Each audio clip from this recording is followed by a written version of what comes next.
رسوله الكريم أما بعد فأعوذ بالله من الشيطان الرجيم بسم الله الرحمن الرحيم وما أرسلناك إلا رحمة للعالمين قال النبي صلى الله عليه وسلم أنا رحمة مهداة صدق الله العظيم وصدق رسوله النبي الكريم اللهم صل على محمد وعلى آل محمد كما صليت على إبراهيم وعلى آل إبراهيم إنك حميد مجيد اللهم بارك على محمد وعلى آل محمد كما باركت على إبراهيم وعلى آل إبراهيم إنك حميد مجيد۔ ربیع الاول کا مہینہ جب شروع ہوتا ہے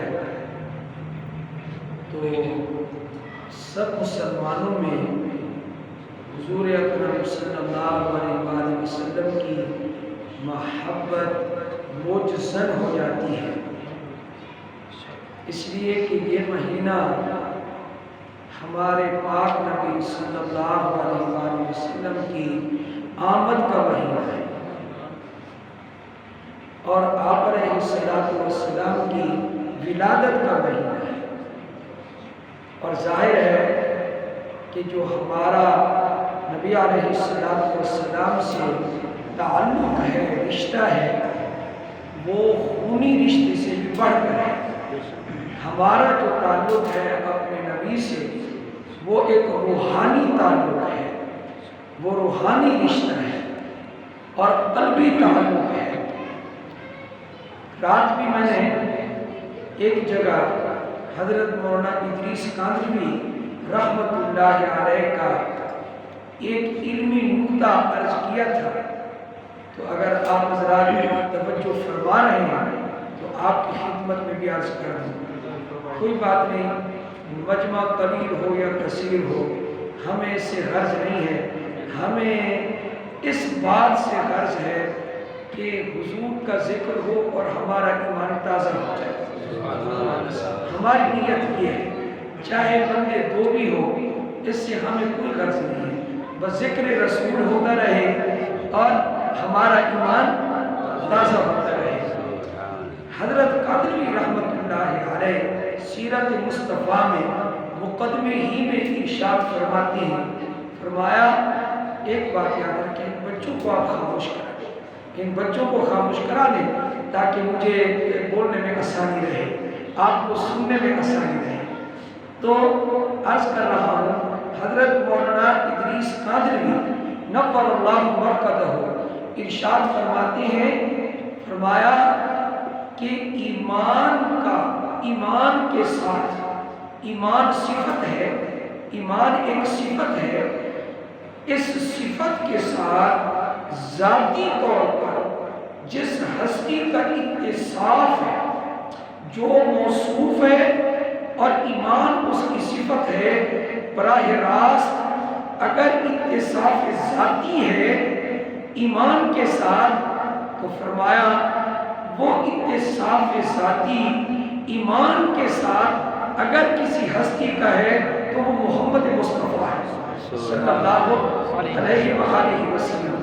آپ حضرات کہیں گے یہ تھوڑا سا ہمارے اعتبار سے مشکل ہے، تو میں حضرت کی دی ہوئی مثال سے آسان کرنے کی کوشش کروں۔ کیا فرمایا کہ سورج کو دیکھو، یہ جو سورج ہمیں نظر آ رہا ہے اس کو آپ دیکھیں، غور کریں، اس میں جو روشنی ہے اللہ تعالیٰ نے اس کے اندر روشنی رکھ دی ہے، اب یہ اس روشنی کے ساتھ متصف ہے ذاتی طور پر، درمیان میں کوئی واسطہ نہیں ہے، درمیان میں کوئی واسطہ نہیں ہے۔ البتہ یہ روشنی جو ہے اس کا پرتو، اس کا عکس ہمارے اوپر پڑ رہا ہے، اس کی شعاعیں ہمارے اوپر پڑ رہی ہیں۔ اب توجہ کریں، اب بات آ رہی ہے کہ جب تک ہم سورج کے سامنے رہیں گے اس کی شعاعیں ہمارے اوپر پڑتی رہیں گی، اور جب ہم سورج سے اوجھل ہو جائیں گے تو شعاعیں ہمارے ساتھ ساتھ نہیں ہوگی، شعاعیں ہمارے تابع نہیں ہوگی، بلکہ شعاعیں کس کے تابع ہیں؟ سورج کے تابع ہیں۔ کیوں؟ اس لیے کہ روشنی کے ساتھ اتصاف اگر ہے تو ذاتی اتصاف سورج کا ہے، ہمارا اتصاف ذاتی نہیں ہے۔ اگر آپ اس بات کو سمجھ گئے تو آگے سمجھنا بھی آسان ہو گیا۔ کیا؟ ایمان کے ساتھ اگر ذاتی اتصاف ہے تو وہ آفتاب نبوت کا ہے، وہ اللہ کے نبی کا اتصاف ہے، حضور کا اتصاف ہے۔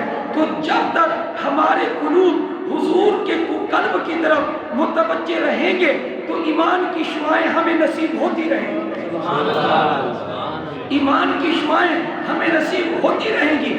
اگر ہم نے اس تعلق میں کمزوری پیدا کر دی، اگر حضور کے ساتھ تعلق ہمارا مضبوط نہ ہوا اور کبھی نہ ہوا اور کبھی ہم نے توجہ ہٹا لی معاذ اللہ، تو وہ شعاعیں مدھم بھی پڑ سکتی ہیں، وہ شعاعیں ضعیف بھی ہو سکتی ہیں، وہ شعاعیں کمزور بھی ہو سکتی ہیں۔ اس لیے یہ محافل اس لیے قائم کی جاتی ہیں تاکہ ہمارے نبی کا ذکر ہو اور ہمیں شعاعیں زیادہ سے زیادہ نصیب ہوتی رہیں۔ ایمان کی شعاعیں، ایمان کی کرنیں ہمارے اوپر زیادہ سے زیادہ پڑتی رہے۔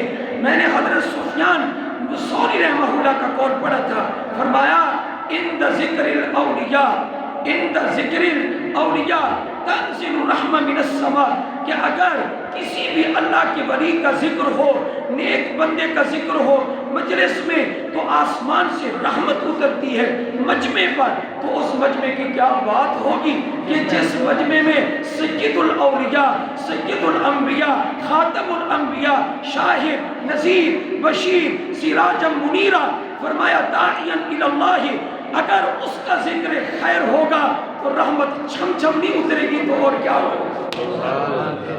میرے بھائیوں، میرے دوستوں، میرے بزرگوں، یاد رکھو ہم نبی کی محبت میں، لفظ بول دو، نبی کی محبت میں، نبی کی محبت میں ہم نے کبھی عقل کو نہیں دیکھا، ہم نے عقل کی نہیں مانی۔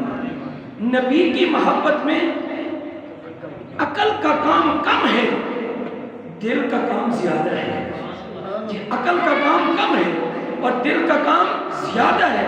یاد رکھو عقل پرست لوگ وہ اقدام نہیں کر سکتے، عاشق لوگ ایسے کام کر جاتے ہیں کہ جو عقل پرست نہیں کر سکتے۔ آپ نے دیکھا نا عقل مند یہ کہتے رہتے ہیں یہ بھی نہ کھاؤ، یہ بھی نہ کھاؤ، یہ بھی نہ کھاؤ، چاہے وہ جتنا کمزور ہوتا جائے پرہیز کرو، یہ بھی نہ کھاؤ، یہ بھی نہ کھاؤ۔ لیکن ایک آدمی کہتا ہے اللہ کے توکل پر، بھئی میں تو اللہ کو دیکھوں گا، جو چیز نقصان دیتی ہے میرے رب کو پتہ ہے، مجھے کوئی بھی نہیں پتہ، اللہ کی نعمت ہے، چل میں یہ بھی کھا لیتا ہوں۔ وہ زیادہ صحت مند نظر آتا ہے، وہ زیادہ صحت مند نظر آتا ہے۔ عشق اور چیز ہے، عقل اور چیز ہے۔ اس لیے یاد رکھنا اس امت کا تعلق ہمارے نبی کے ساتھ، ہمارا تعلق اپنے نبی کے ساتھ یہ عقل سے زیادہ قلبی تعلق ہے، ہمارا دل کا تعلق ہے۔ نبی کریم صلی اللہ علیہ وآلہ وسلم کی ذات سے والہانہ، عاشقانہ اور آپ کے ارد گرد شمع کی طرح، شمع کے ارد گرد پروانوں کا گھومنا، اس طرح صحابہ گھومے اور آج تک امت آپ کو بن دیکھے آپ پر فدا ہو رہی ہے، آپ پر مر رہی ہے۔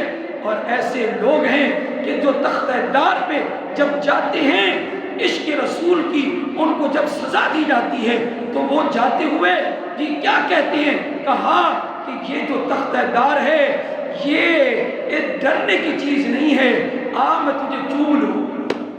وہ اس بندے کو چومتے ہیں، چوم کر پھر وہ اپنے گلے میں ڈالتے ہیں، کیا کہ میں اپنی زندگی کے اعلیٰ مقصد کو حاصل کر چکا ہوں، اس لیے کہ میں اپنی زندگی محمد مصطفیٰ پہ قربان کر رہا ہوں۔ میرے بھائیو دوستو، یاد رکھنا یہ تعلق ہمارا انشاءاللہ ہے اور رہے گا، یہ نبی سے رشتہ ہمارا ہے اور رہے گا، اور یہی محبت اور یہی ایمان اور یہ روحانیت ہمیں کھینچ کر جنت میں لے جائے گی، ہمیں کھینچ کر کہاں پہنچائے گی؟ انشاءاللہ جنت میں۔ لیکن ایک بات میں عرض کر دوں، وہ یہ ہے کہ آپ حضرات یہ مہینہ منائیں، آپ صلی اللہ علیہ وسلم کا تذکرہ کریں، ولادت کا ذکر خیر کریں، ہم بھی کر رہے ہیں، آپ بھی کریں۔ گزارش صرف ایک ہے، کیا؟ آپ حدود شرع میں رہ کر شریعت سے باہر قدم نہ رکھیں۔ اس پر میں ایک مثال سنا دوں آپ کو، پھر آگے چلتے ہیں۔ ابو داؤد شریف میں حدیث ہے، سیدنا علی بن ابی طالب رضی اللہ تعالیٰ عنہ ارشاد فرماتے ہیں، لو کان الدین بالرأی، اگر دین نام ہوتا رائے کا، عقل کا، قیاس کا، اگر دین نام ہوتا اپنی سوچ کا، دین نام ہوتا اپنی خواہش کا، دین نام ہوتا منمانی کا، اگر اس چیز کا نام دین ہوتا تو فرمایا یہ جو ہم سردیوں میں موزہ پہنتے ہیں تو عقل یہ کہتی ہے کہ مسا جو ہے وہ نیچے والے حصے میں ہونا چاہیے۔ اس کی وجہ یہ ہے کہ مٹی کے ساتھ کون سا حصہ لگتا ہے؟ نیچے والا۔ تو مسا کہاں ہونا چاہیے؟ نیچے والے حصے میں۔ لیکن فرمایا میں نے اپنی عقل کو چھوڑا، میں نے اپنی رائے کو چھوڑا، میں نے اپنے قیاس کو چھوڑا، میں نے اپنے دل کی چاہت کو چھوڑا، میں نے اپنی آنکھوں سے حضور اکرم کو دیکھا صلی اللہ علیہ وآلہ وسلم۔ آپ جب موزہ پہنتے تھے، موزے پہنا کرتے تھے، اس وقت آپ نیچے والے حصے پہ مسا نہیں کرتے تھے، اوپر والے حصے پہ مسا کرتے تھے۔ تو میں نے اپنے قیاس کو چھوڑا، محمد مصطفیٰ کی سنت پہ عمل کیا۔ اس سے کیا معلوم ہوا؟ دین نام اپنی چاہت کا نہیں ہے۔ اس لیے ہم یہ دن منائیں گے۔ آج میں آپ کو بتا رہا ہوں، ہم یوم ولادت کے قائل ہیں، آپ حضرات بھی قائل ہیں نا، لیکن میں نے قید لگا دی ہے کیا کہ آپ حدود شرع میں رہیں۔ اور آپ کو میں بتاؤں کہ خود نبی کریم صلی اللہ علیہ وآلہ وسلم اپنا یوم ولادت منایا کرتے تھے۔ رات میں نے ایک جگہ بیان کیا، سارے حضرات مجھے دیکھنے لگے کہ بھئی کیا کہہ رہے ہیں؟ منایا کرتے تھے، آپ صلی اللہ علیہ وسلم منایا کرتے تھے۔ کون سا دن؟ یوم ولادت۔ جب آپ منایا کرتے تھے تو ہمیں بھی منانا چاہیے۔ آپ منایا کرتے تھے، لیکن آپ یہ بتائیں آپ اپنے طریقے سے منانا چاہتے ہیں یا جس طریقے سے خود نبی علیہ السلام نے منایا اس طریقے سے منانا چاہتے ہیں؟ آپ یہ بتا دیں۔ جس طریقے سے خود آپ نے منایا اسی طریقے سے منانا چاہتے ہیں نا؟ سب تیار ہے نا اس کے لیے؟ اگر تیار ہے تو میں حدیث سنانے کے لیے بھی تیار ہوں۔ ہم کس طریقے سے منائیں گے؟ حضور والے طریقے سے۔ کیوں؟ اس لیے کہ آپ علیہ السلام کا فرمان ہے، علیکم بسنتی و سنت الخلفاء الراشدین المہدیین، میری سنت کو لازم پکڑو۔ اور میں کیوں نہ کہوں کیا حضور کا صحابہ پر اتنا اعتماد ہے، میری سنت کو بھی لازم پکڑو، میرے خلفاء راشدین کی سنت کو بھی لازم پکڑو۔ میں نے ایک جملہ پڑھا تھا، میں آگے چلتا ہوں، مجھے بڑا مزہ آیا۔ قاضی سید سلیمان منصور پوری رحمت اللہ علیہ، رحمت للعالمین کتاب لکھی، اتنی موٹی کتاب، اور حضرت نے اس میں ایک جملہ لکھا، فرمایا حضور ایسے مقتدا ہیں۔ آپ حضرات بھی توجہ فرمائیں جی، شاید کسی کو سمجھ آج، علماء تو انشاءاللہ سمجھ لیں گے۔ چلو امید ہے آپ حضرات بھی سمجھدار ہیں، پڑھے لکھے لوگ ہیں جی۔ کیا حضور ایسے مقتدا ہیں؟ میری بات سمجھ آ گئی؟ حضور ایسے مقتدا ہیں، حضور ایسے مقتدا ہیں جن کے مقتدی بھی مقتدا بن جاتے ہیں۔ کیا پیارا جملہ لکھا حضرت نے! کیا حضور ایسے مقتدا ہیں کہ جن کے مقتدی بھی مقتدا، اور یہ بالکل درست بات ہے جی، بہت عمدہ پیارا جملہ لکھا حضرت نے۔ اب میں عرض کر رہا تھا کہ ہم نے جو یوم ولادت منانا ہے، لیکن منانا کیسے ہے؟ اس بات پہ آ جائے، منانا کیسے ہے؟ حضور علیہ السلام کی سنت کے مطابق۔ آج آپ کی مسجد میں مجھے اپنا ایک پرانا 2-3 سال پہلے کا ایک واقعہ یاد آ رہا۔ ایک بندے نے مجھے کہا ہمارے ہاں ایک بنات کا مدرسہ ہے، آپ ادھر تشریف لائیں بیان کے لیے، تو میں ادھر چلا گیا تو وہاں جتنی خواتین آئی تھی ان کے سارے بچے اس طرف آ گئے جس طرف ہم بیان کر رہے تھے۔ تو ہم نے کہا ہمیں بلانے کی کیا ضرورت تھی، یہ بچے ہی بیان کر رہے ہیں ماشاءاللہ۔ تو یہ تو پھر ہوتا رہتا ہے، ہم ان چیزوں کے اب عادی ہو گئے جی۔ تو میں عرض کر رہا ہوں جی کیا کہ ہمیں یوم ولادت کس طریقے سے منانا چاہیے، جیسے ہمارے پاک نبی صلی اللہ علیہ وآلہ وسلم منایا کرتے تھے۔ آئیں میں آپ کو مسلم شریف کی حدیث سے ثابت کروں۔ مسلم شریف میں یہ حدیث موجود ہے کہ نبی پاک صلی اللہ علیہ وآلہ وسلم ہفتے میں 2 دن نفلی روزہ رکھا کرتے تھے، ہفتے میں 2 دن نفلی روزہ رکھا کرتے تھے۔ ایک کون سا دن؟ یوم الاثنین، ایک یوم الخمیس، ایک سوموار کا دن اور دوسرا جمعرات کا دن۔ آپ سے جب اس کی وجہ پوچھی گئی تو آپ علیہ السلام نے فرمایا جمعرات کو میں اس لیے روزہ رکھتا ہوں، ہفتے بھر کے نیک اعمال بلکہ سارے اعمال اللہ کے حضور سب کے پیش کیے جاتے ہیں۔ ہفتے بھر کے نیک اعمال ہوں، سارے اعمال ہوں، یہ بد ہوں، جو بھی ہوں، لیکن ہمارے نبی کے تو سارے اعمال نیک تھے۔ تو میں عرض کر رہا ہوں سارے اعمال بندوں کے ہفتے بھر کے پیش کیے جاتے ہیں، تو جمعرات کا دن بھی ہفتے کے اعمال کی پیشی کا دن ہے۔ تو میں اس بات کو پسند کرتا ہوں کہ جب میرے اعمال اللہ کے حضور پیش ہوں تو میں روزے کے ساتھ ہوں، اسی لیے جمعرات کے دن میں روزہ رکھا کرتا ہوں۔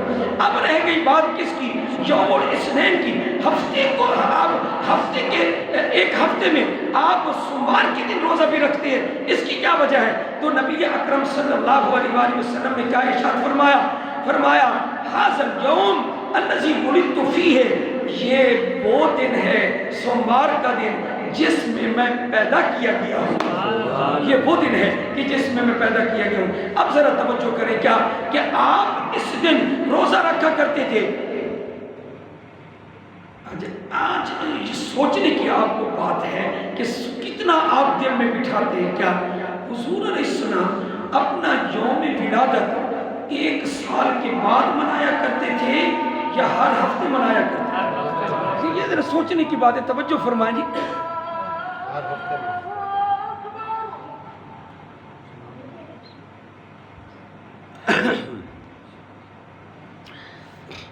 سال میں 1 دن منانا چاہیے، اب آپ دیکھیں نا، کیونکہ سنت بڑی مشکل ہضم ہوتی ہے، کیونکہ مزاج بگڑ گیا، شرک اور بدعت والا مزاج جب بن جائے اس سے نکالنا بڑا مشکل ہوتا ہے نا جی۔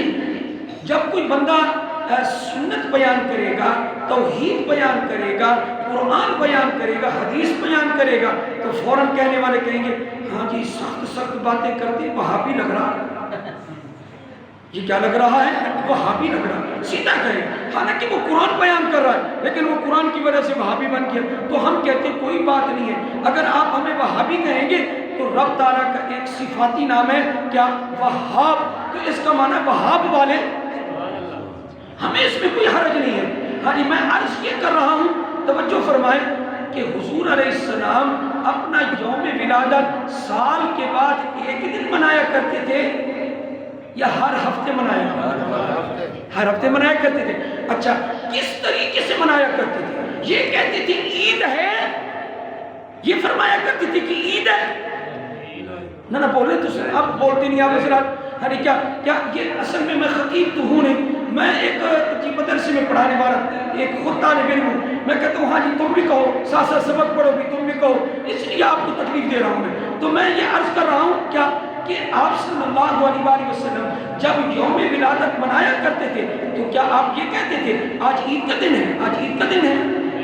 نہیں بولے جی، ہاں جی، کیا آپ کیا کرتے تھے؟ روزہ رکھا کرتے تھے۔ اور اتنا تو آپ کو معلوم ہے کیا کہ جب روزہ رکھا جاتا ہے تو اس دن عید نہیں ہوتی، بولے تو صحیح، جب کیا ہوتا ہے جی؟ روزہ ہوتا ہے۔ تو اس لیے آپ سنت سے ہٹ کر اپنی مرضی سے اگر یوم ولادت منائیں گے آپ کو کوئی ثواب نہیں ملے گا۔ اگر آپ یوم ولادت منائیں گے حضور کے طریقے پر، اللہ آپ کو اجر عطا فرمائے گا۔ اس لیے سنت کی طرف آؤ بھائیو۔ بہت کچھ ہے دنیا میں، کہیں فراٹی پیر موجود ہیں، کہیں جو ہے ملنگ موجود ہیں، آپ کسی کی بھی ہتھے چڑھ سکتے ہیں، لیکن اصل جو ہمارا منبع ہے جی صحیح علم کا، شریعت کا، وہ قرآن و سنت ہے، وہ قرآن ہے اور حدیث ہے۔ اس سے اگر ہم ہٹ گئے تو گمراہی گمراہی ہے۔ اس لیے ہمیں یوم ولادت منانا چاہیے، لیکن کس طریقے سے؟ بولیں، سنت کا طریقہ اختیار کرنا چاہیے۔ اور آپ کو میں بتاؤں، ایک حدیث مشکات جلد اول میں موجود ہے، اس کے راوی حضرت انس بن مالک ہیں رضی اللہ تعالی عنہ۔ آپ علیہ السلام کی یہ حدیث فرمایا، من احب سنتی فقد احبنی، جس نے میری سنت سے محبت کی۔ حضور علیہ السلام کیا فرما رہے ہیں؟ جس نے میری سنت سے محبت کی فقد احبنی، بے شک اس نے مجھ سے محبت کی۔ جس نے میری سنت سے محبت کی، بے شک اس نے مجھ سے محبت کی۔ اور آگے ذرا جی اگلا جملہ، سنت پر چلو اور زندگی اسی پہ لگا دو، کھاؤ پیو، بسم اللہ پڑھ کے ہاتھ دھو کر، اور الحمدللہ آخر میں پڑھو ہاتھ دھو۔ یہ اول آخر ہاتھ دھونا، بسم اللہ الحمدللہ پڑھنا، یہ سنت ہے۔ اور دائیں کروٹ پہ لیٹنا اور قبلہ رخ ہو کے لیٹنا، یہ ہمارے نبی کی سنت ہے۔ اللہم بسمک اموت و احیا، اللہم قنی عذابک یوم تجمع عبادک، اللہم قنی عذابک یوم تبعث عبادک۔ بہت ساری دعائیں ہیں وہ ہمارے نبی علیہ السلام پڑھا کرتے تھے۔ سورہ ملک پڑھ کے سویا کرتے تھے، اور سورہ الف لام میم سجدہ پڑھ کے سویا کرتے تھے۔ آپ علیہ السلام آخری صورتیں 3 مرتبہ پڑھ کر اپنے اوپر دم کیا کرتے تھے۔ اس طریقے سے آپ رات کو سویا کرتے تھے، صبح تہجد اور بہت پہلے اٹھا کرتے تھے۔ فجر کاذب میں آپ صلی اللہ علیہ وسلم فجر صادق سے پہلے آپ اٹھ کر بہت پہلے تہجد کی نماز لمبی پڑھا کرتے تھے، عشاء کے بعد جلد سو جایا کرتے تھے۔ یہ آپ کی عادت شریفہ تھی۔ آپ علیہ السلام فضول گفتگو نہیں کرتے تھے۔ نبی علیہ السلام نے کبھی پوری زندگی جھوٹ نہیں بولا۔ آپ علیہ السلام نے کبھی خیانت نہیں کی۔ آپ علیہ السلام نے پاکیزہ عفت والی امانت دار زندگی گزاری ہے، کبھی کسی کو دھوکہ نہیں دیا۔ حضور علیہ السلام وعدے کے سچے تھے، کیوں؟ اس لیے کہ آپ حضرت اسماعیل علیہ السلام کی اولاد تھے، اور قرآن کریم نے حضرت اسماعیل کا جب ذکر کیا علیہ السلام، وَاذْكُرْ فِي الْكِتَابِ اسماعیل إِنَّهُ كَانَ صَادِقَ الْوَعْدِ وَكَانَ رَسُولًا نَبِيًّا، فرمایا کہ وہ صادق الوعد تھا، سچے وعدے والا تھا۔ کون؟ اسماعیل۔ تو جب وہ سچے وعدے والا تھا تو اس کا بیٹا بھی سچے وعدے والا تھا۔ میں یہ عرض کر رہا ہوں، ہمارے نبی کی شان بہت اونچی ہے، اور کسی کے بس میں نہیں ہے کہ حضور کی ساری شان کو بیان کر سکے۔ بنا یہ بتاؤ کیا کہ کوئی کسی کی کتاب کے بارے میں کتاب لکھ کر تعریفیں لکھے، ہاں کیا فلانا ایسا فلانا ایسا، بالآخر وہ کتاب ختم ہو جائے گی۔ لیکن جس کا ذکر بلند ہو، اور بلند بھی رب نے کیا ہو، اس کی انتہا تک کون پہنچ سکتا ہے؟ وَرَفَعْنَا لَكَ ذِكْرَكَ، ہم نے آپ کے لیے آپ کے تذکرے کو بلند کر دیا۔ وَرَفَعْنَا لَكَ ذِكْرَكَ۔ تو میں عرض کیا کر رہا تھا؟ اصل موضوع بولے سنت کے مطابق۔ ہاں، حضرت انس کی جو حدیث ہے اس کا حصہ اول میں نے پڑھ دیا، دوبارہ سنیں۔ من احب سنتی فقد احبنی، جس نے میری سنت سے محبت کی بے شک اس نے مجھ سے محبت کی۔ آگے فرمایا ومن احبنی، اور جس نے میری سنت پر چل کے مجھ سے محبت کی، ومن احبنی کان معی فی الجنہ، وہ جنت میں میرے ساتھ ہوگا، وہ جنت میں میرے ساتھ ہوگا۔ دیکھو کتنا قرب نصیب ہے۔ اگر آپ حضرات سنت پہ چلتے رہے، حضور کا قرب نصیب ہوگا۔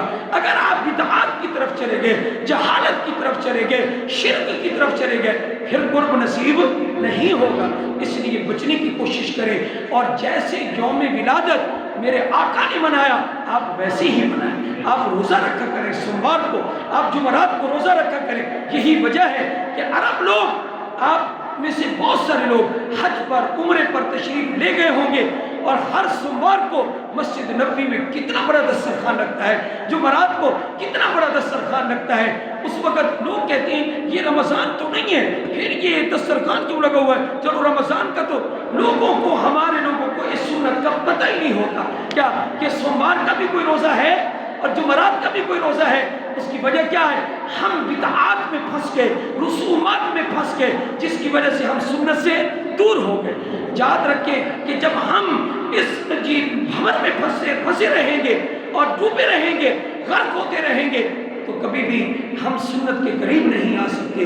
اس لیے میری گزارش ہے آپ ہمیشہ سنت کو ترجیح دیں۔ اللہ تعالیٰ ہمیں اس بات کی توفیق عطا فرمائے۔ میں آپ سے ایک اور بات عرض کرنا چاہتا ہوں، وہ یہ ہے کہ درود پاک آپ پڑھا کریں۔ درود پاک کی بڑی فضیلت ہے۔ اس پر ایک تو میں حدیث سناؤں گا آپ کو کہ میرے نبی صلی اللہ علیہ وآلہ وسلم نے فرمایا، من صلی علیہ واحدہ صلی اللہ علیہ بہا عشرہ، فرمایا جو میرے اوپر ایک مرتبہ درود شریف پڑھے گا، اللہ اس کے بدلے میں 10 رحمتیں اس بندے پہ نازل فرمائے۔ کتنی رحمتیں جی؟ 10 رحمتیں۔ یہ ایک حدیث آپ نے سنی۔ اس کے علاوہ ایک واقعہ پرانے بزرگوں کا اور ایک واقعہ درود شریف کا قریب ترین زمانے کا، اس کی برکت کے ظہور کا۔ اس کے بعد ہم بیان کو ختم کر دیں گے۔ ایک کتاب ہے حضرت مولانا عبدالقیوم حقانی مدذلہم نے لکھی ہے، اس کا نام ہے ساعت با اولیاء۔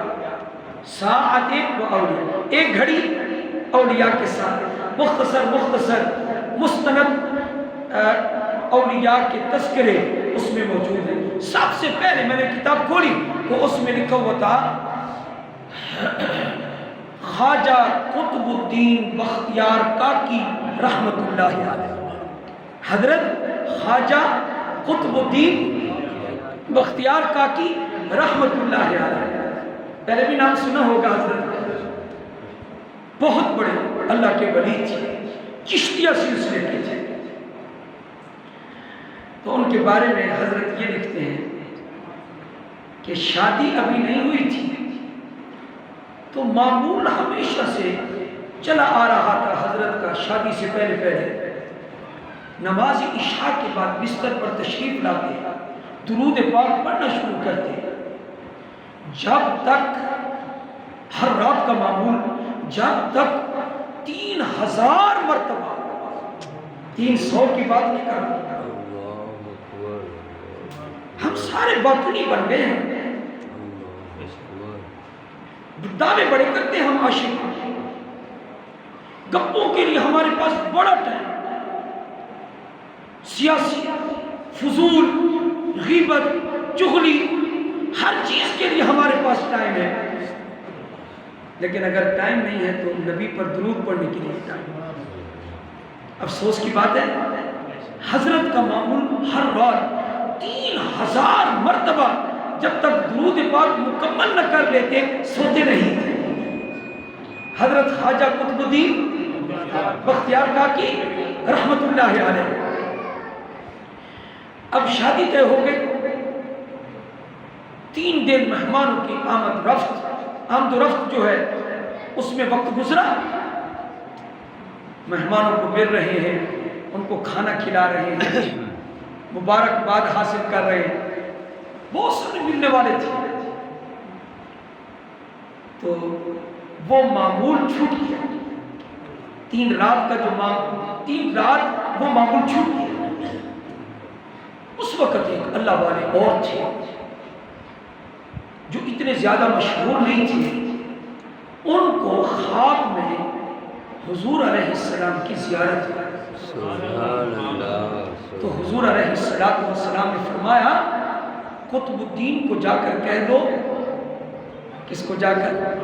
قطب الدین کو جا کر کہہ دو ہر رات تمہاری طرف سے جو ہمیں 3000 درود شریف کا تحفہ ملا کرتا تھا وہ 3 رات سے ہمیں موصول نہیں ہوا، وہ 3 رات سے ہمیں موصول نہیں۔ ہمارا ایمان ہے کہ ہم یہاں بیٹھ کر پڑھیں گے، فرشتے درود شریف پہنچائیں گے، جب روضہ رسول پر حاضر ہوں گے پڑھیں گے، خود ہمارا نبی خود سنے گا۔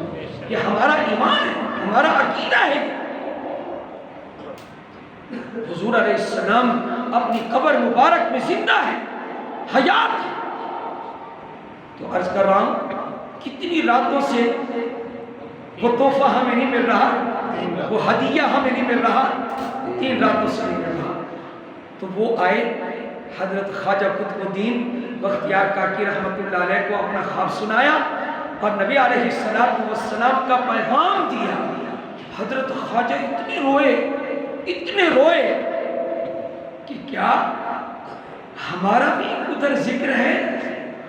اللہ اکبر کبیرہ۔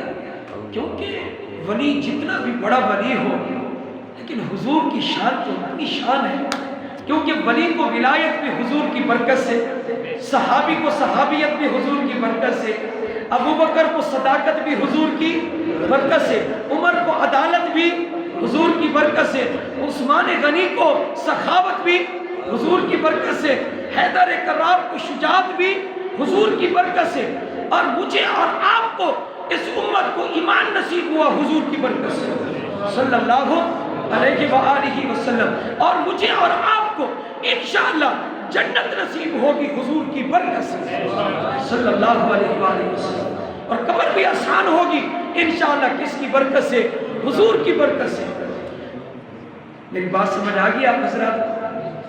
تو 3 راتوں سے وہ موصول نہیں ہو رہا۔ حضرت خواجہ بڑے روئے، اتنے روئے کہ اس کے بعد جو معمول شروع کیا، فرمایا کچھ ہو جائے میں کبھی 3000 میں ناغہ نہیں کروں گا، اس لیے کہ میرے آقا کے ہاں وہ قبول ہوتا ہے، میرے آقا اس کو پسند کرتے ہیں صلی اللہ علیہ وآلہ۔ اور فرشتے بھی جا کر پتہ کیا کہتے ہیں؟ جی آپ کا فلاں امتی، فلاں بن فلاں، فلاں بیٹا فلاں کا، اس نے آپ پر درود بھیجا ہے، آپ پر درود بھیجا ہے۔ آپ یہ دیکھیں کیا حضور یہ سن کر کتنے خوش ہوتے ہیں۔